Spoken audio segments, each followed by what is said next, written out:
We've got Senator Josh Hawley, one of my favorites, right in the hot seat, facing tough questions about Medicaid cuts and hospital funding. He voted for these cuts, but now he's pushing a bill to reverse them. What's really going on here? Stick around because up after this clip, I've got Speaker Mike Johnson about the Epstein fallout that you won't want to miss. This is Andy with TrendingPolitics.com. Hit like, subscribe, and let's get into it. Hey, Senator, how you doing? Good, how are you doing? Good. You have this bill that you put on. Don't get hurt, guys. To reverse these cuts on Medicaid. Yeah. Why introduce this bill when you just voted to enact these cuts? Oh, well, I said I would. I mean, I said that I would support the bill because it enacts work requirements, which I supported and still do support, that it prevents illegals from getting Medicaid, which I think is the right thing. It expands health care coverage. We're talking about now the big, beautiful bill. It expands health care coverage in my state and other states for hundreds of thousands of people under the RICA program, which is my bill.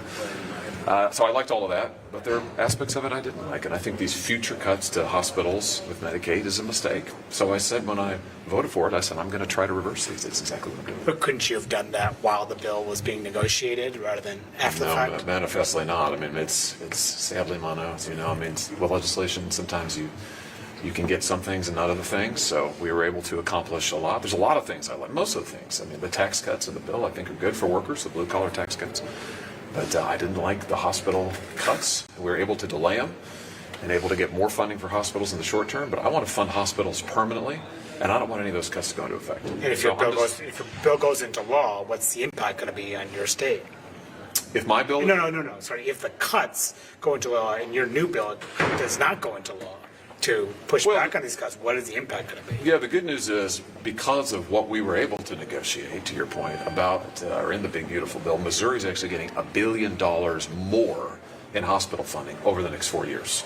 So what my new bill would do is double that. It would continue the increase in funding, and it would prevent any future changes. Now, you're asking what would happen for my states in 2030. The answer is I don't know, because Missouri may well have to change its funding formula. So I don't know the answer to that. But my view is I don't want to take any chances. I don't want rural hospitals in particular adversely affected at all. And I said that I would do everything I can to support them. That's what I'm doing. Does this bill have momentum or support from your colleagues? I hope so. We'll see. We'll see. I mean, listen, this is my consistent position on this, which is that I don't think we should reduce funding for rural hospitals. I voted for the big, beautiful bill in part because it includes an increase for rural hospital funding over the next 4 and 5 years.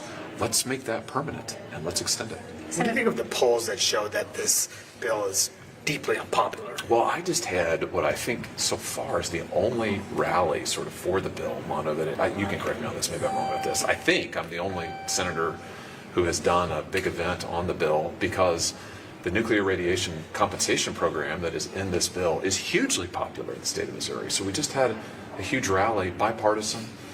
My Democrat friends were there, celebrating this. So, listen, I think that there's a lot in this bill to like, and the things that we need to fix, we'll fix.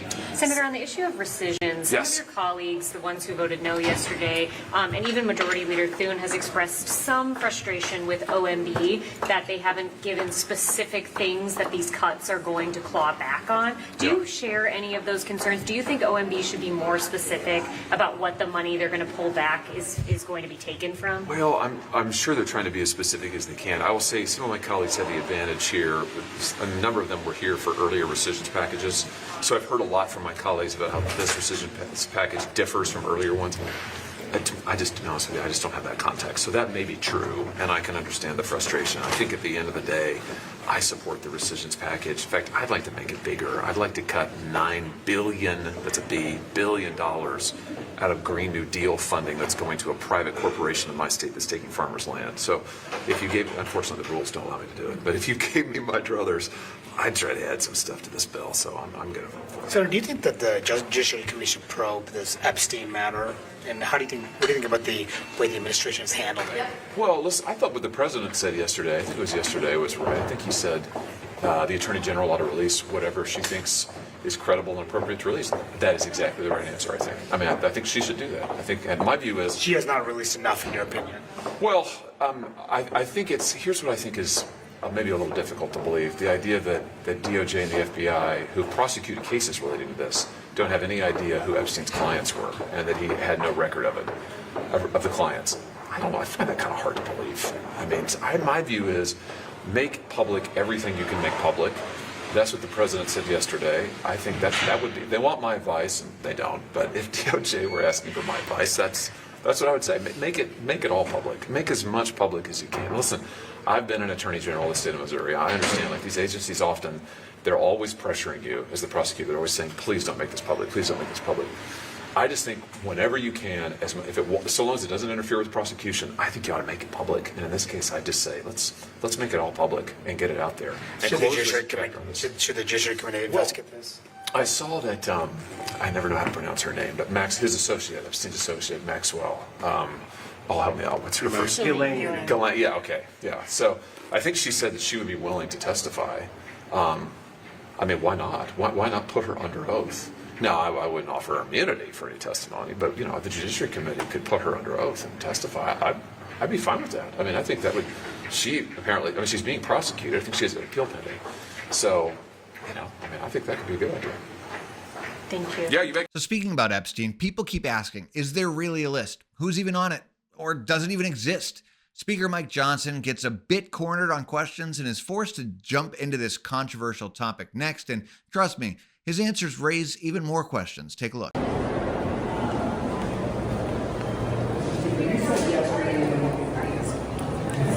More to things like Epstein. Why do you think more is doing Epstein? I have been misquoted and misrepresented on all of that. Go watch the interview I did with Benny Johnson. I'm very clear. I mean, we're for transparency. I'm saying the same thing. Outside of stanchions. I mean, you need to have all of the credible information released for the American people to make their decision. We trust the American people, and I know the president does as well. That's an important principle to abide by here. What they have to do, though, what the president has to do is protect the innocent. I mean, there are, whistleblowers and minors' names involved in things related to Epstein, obviously, and you got to be careful not to release that. Mr. President, can the president fire Jerome Powell? Can the president fire Jerome Powell? I'm really not sure. I have been not happy with the leadership there personally, but I'm honestly not sure whether that executive agrees. Should he, in your opinion, should he fire Powell? Look, I believe the leadership will be helpful at the Fed, and I believe interest rates need to be adjusted, and I agree with the president's assessment. Well, the video cuts out there, but the bottom line is the more we ask, the more elusive the truth has seemed to be. And are we ever going to see these so-called Epstein lists, or will it stay hidden forever? Is there even a list? I'm not sure at this point. But we need to keep questioning, keep demanding answers, keep demanding transparency, and stay tuned. This is Andy with TrainingPolitics.com. Stay informed, stay vigilant, and I'll see you next time.